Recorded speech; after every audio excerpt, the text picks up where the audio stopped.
Fenton Bailey, Randy Barbato, welcome to the podcast on jasonsolomons.com. What a pleasure to see you guys, and congratulations on your new picture. Robert Mapplethorpe, look at the pictures. Randy, some people didn't want to look at the pictures. At the beginning of your film, they open up, and there's girls on Phil Donahue. She's saying, no, I don't want to see those things, frankly. Was that the impetus behind this documentary?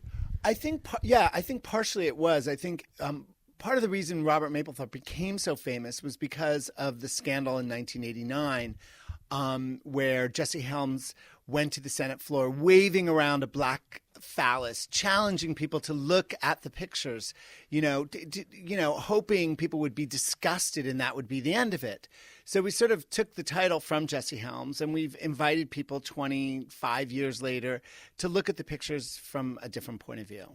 That point of view has shifted, I guess, and that's kind of the point of it. The art has been accepted, the imagery has been accepted, that culture has been accepted. Not just as, you can watch the pictures now, Fenton, but it's not mainstream art, but it is definitely art. It takes its place as part of 20th century portraiture. You're right. It is recognized as art, and yet, things have changed. Helms is dead, thank goodness, many would say, but his home state, North Carolina, just recently passed a heinous anti-GLBT law. And I was reading just today that an art gallery in New Jersey, being fined for showing a partially nude woman, and facing a prison sentence. So, yes, we've accepted it, but his art is still shocking. And I think it's important to note that he spent a lot of time thinking, what can I do that hasn't been done before that will get people's attention? Because as always, I think art, you've got to cut through. Look, today, especially with so many shows, so many it's like we're living in this sort of media saturated age. And as an artist, you've got to figure out a way to cut through. And I think he was very clever to do what he did, because he knew it would push people's buttons. Today, it would be different buttons, but people still have buttons. Yeah, you wonder what he would do in the social media age, as you said. But he was an artist that clearly, from your documentary, I wasn't aware of this, but lived his life as an art project in a way. We find out how ambitious he was, both he and Patti Smith together, kind of in Chelsea Hotel, kind of almost plotting their career trajectories in a kind of a calculating way, which is an interesting way of living. But I suppose that Dali did it and Picasso did it very studiously, kind of aware of their own images as artists. Yeah, I think the difference with Mapplethorpe and so many other artists is not, they're all ambitious. You have to be. But he was open about it. He was brutally honest about his ambition. He didn't edit himself. That brutal honesty, the way he led his life. It's also what you see when you look at his pictures. That's the thing that we came to really like about Robert Mapplethorpe. The other thing is that he always said that the life you're leading is more important than the pictures. Like, his life was the work of art, and the pictures were the sort of byproduct of that. And I think when you see the film, you sort of get that sense. It was kind of all performance art in a way. What was the impetus for the documentary? In some way, yes, we talked about the kind of repositioning, the cultural reassessment of those images, but was there a sort of thing that made you go, right, now we can make this movie? As Randy said there, you're quoting from Mapplethorpe. Did you discover a trove of lost interviews? You went, now we've got our way into this story. Absolutely. At the beginning, we weren't entirely sure how we were going to do it. We did discover, after we'd started making the film, that LACMA and Getty were putting on these huge retrospectives. So that put a ticking clock, because we knew we had to get the film done for those exhibitions to open. We had to coincide. But also, I think so many people have had so much to say about him, as a figure of scandal and controversy, critics and people denouncing him and all people supporting him. And we were so excited when we stumbled on the first interview that a young journalist had done for a tiny magazine, because we realized that he sought out as his friends writers and journalists. So we figured if there was one, maybe there were more, and maybe there were more tapes. And we ended up finding dozens of tapes and audio and interviews that we could string together and make him the narrator, because he was very clear about what he was doing and why he was doing it. And as Randy says, very open about it. So he became the narrator of the film. It's an interesting film. I was slightly surprised that it's kind of a more serious work than I was expecting from you guys. I mean, I've seen Deep Throat, and that's kind of wild and whirling. And your TV show World of Wonder has that kind of, a campery and fun running through your work. And you two, and if I may compliment you, you are camp and fun, but in the best way. But this one is quite a sober doc. I mean, it's a sober story, I guess, the Robert Mapplethorpe's life. I mean, I think actually, weirdly, all of our work, I mean, even RuPaul's Drag Race, it is all kind of serious. I mean, RuPaul's Drag Race, very different than Mapplethorpe Look at the Picture, but that TV show, it's packaged for fun. It's packaged as an entertainment, but at the core of it, it's about art and artistry. Mapplethorpe Look at the Pictures, it is.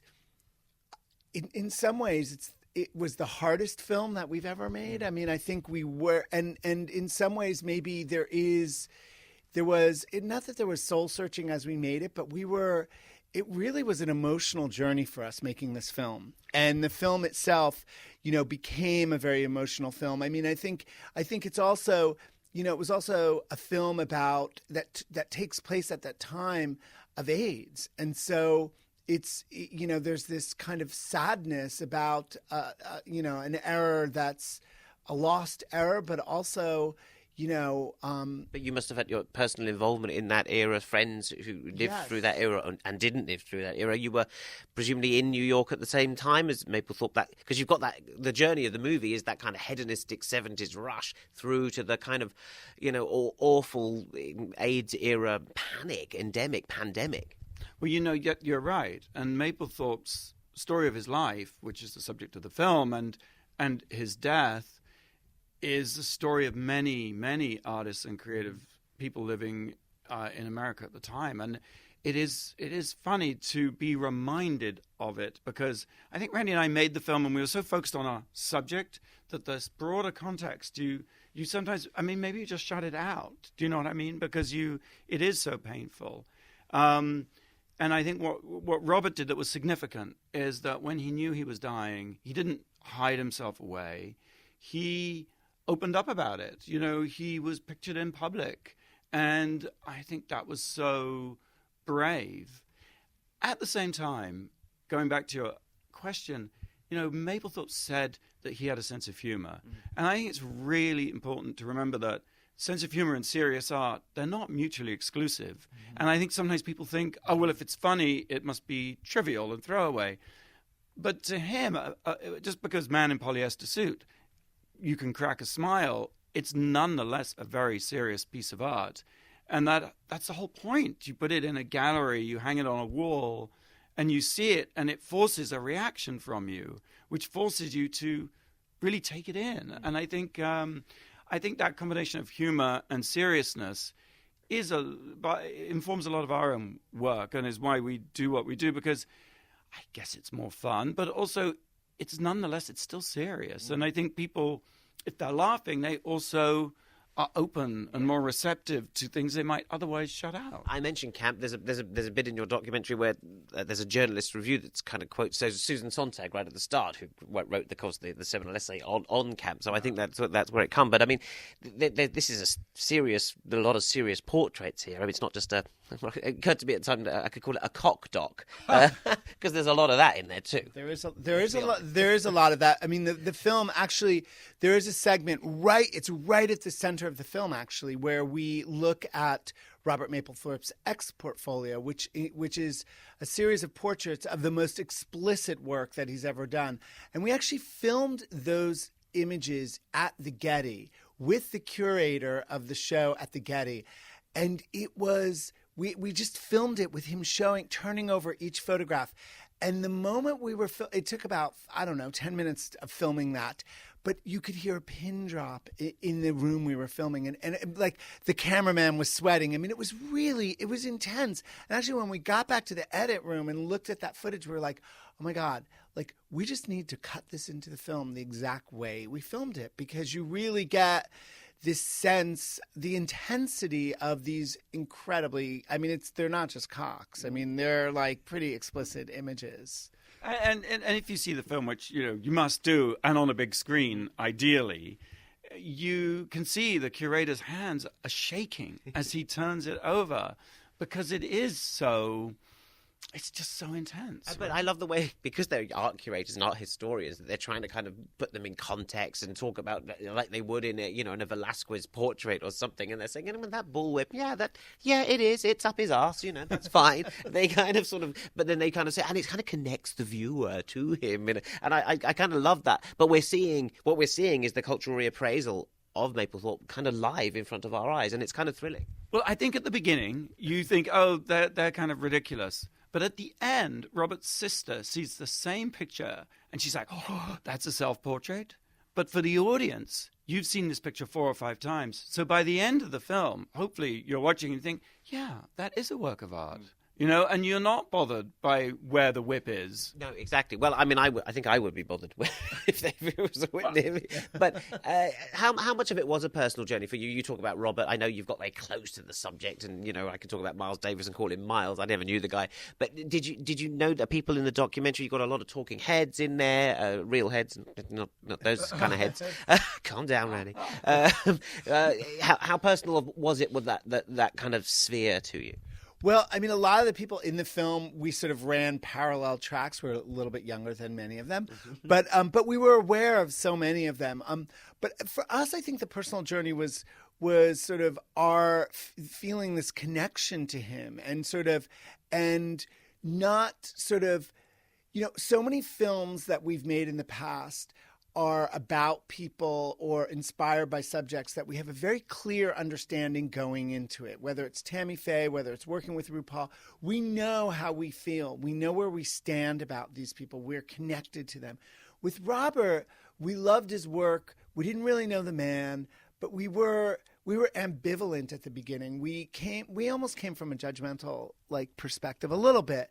And then we sort of kind of fell in love with him by the end of the film. He's an unlikely hero. He's not someone who I think, the gay community necessarily thinks should be sort of at the front of the parade, holding the flag. But I think he's a pretty great hero for our community. He was a pioneer and lived his life in a full-on way, totally honest, and so that kind of.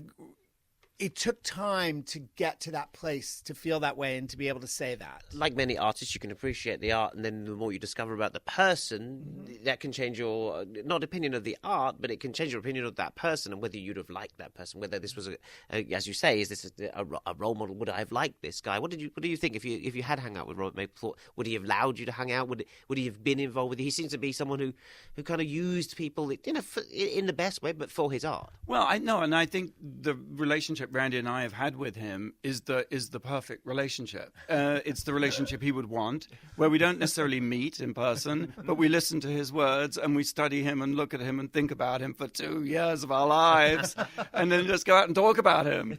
I think he would have loved that, and I think he's definitely because I think there is something truly inspiring here, which is that he was an artist, right, and he lived his life as a work of art, and I don't think he was saying everybody is an artist, but everybody's life is a work of art. And I suppose the sort of message or the inspiration that we ended up taking away from the film, making the film, is, live your life to the full. Do exactly what you want to do, because it is a work of art. You may not be an artist, but that doesn't matter. It's the sort of total embrace of who he was and what he wanted to do that I think is a lesson for everyone, whether you're an artist or not. And I think that's what we sort of came away thinking, that sometimes you need to be what other people may judge as selfish to do what you want to do. And then, in fact, you really owe it to do what you if you don't do what you want to do, who are you kidding, or what are you doing? You're just wasting your life and wasting other people's time too, right? Amen. Yeah. So yes, I mean, actually, preach, Fenton, preach. The relationship. It was like working with a ghost. It was, don't you think?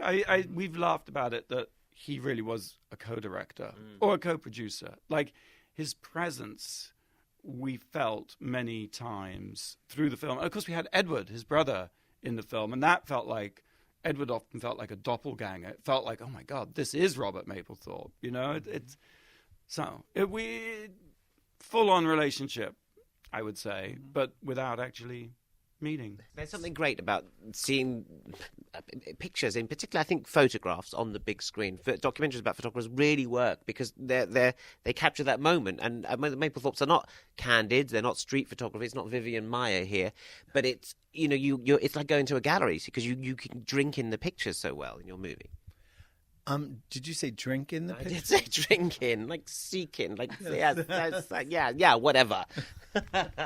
I did tell you it was a cock doc anyway, but it's it was beautiful to see it so up close. I don't think I've seen them that up close before, but it causes you to confront many of your aesthetic prejudices or I don't see that many things like that, to be honest with you. I'm a normal guy.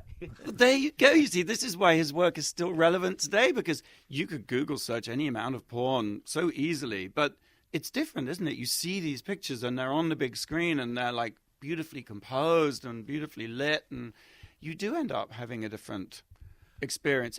It's funny, the last thing I think the experience is sexy or arousing. I think it's stimulating mentally, but they're not. You don't get all hot and bothered in that way. No, absolutely no. It isn't. It is not pornographic, no. Which is interesting because that's what they're being accused of being, and then you're actually kind of taking them out of that realm, which is something your work has done. You did with Deep Throat, for example, as well. But they kind of force you to think about your own personal relationship to sex. Mm-hmm. And I do think that we, particularly in America, probably here as well, but we have like a twisted, split personality when it comes to sex. I mean, we live in a culture where we're totally saturated with sexual imagery. It's totally accessible to us. And yet we are uncomfortable about it, and we have a closeted relationship with sex and sexuality. So I do think that his pictures, that's part of the enduring impact, and that's why I think they're as important and significant today as they were like 20, 25 years ago. I feel like I have kind of got very close to this artist through your film because as it says, as it exhorts you to do after that colon in the title, look at the pictures. I would exhort everyone to look at Mapplethorpe, look at the pictures, directed by Fenton Bailey and Randy Barbato. Great, so nice of you to join us on the podcast, and congratulations on the movie. Thank you. Thank you. And if you're in the UK, go to the website mapplethorpefilm.com because it's got a list of all the theatres it's playing in, and you got to see it on the big screen.